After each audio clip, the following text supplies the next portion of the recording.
Well, you got it too.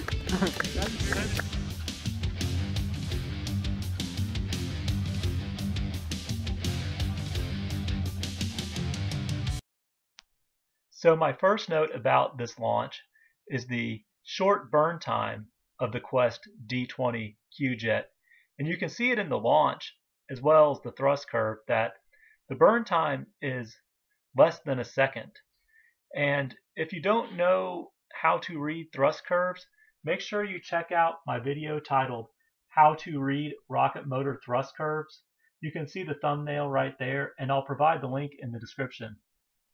My second note is that I used an Estes 24 to 18 millimeter motor adapter for this launch. And if you are unfamiliar with motor adapters, make sure you check out my video titled Estes Multi-Roc rocket launch and Estes Hi Jinks rocket launch, because after those launches in that video, I discuss motor adapters.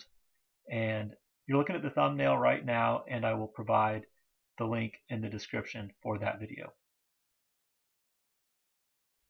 So for this video, I've added a bonus section, which is the launch of a scratch-built 2.5-inch diameter high-power rocket on an Aerotech H238 motor. So here we will see the onboard video and the ground view video. Enjoy.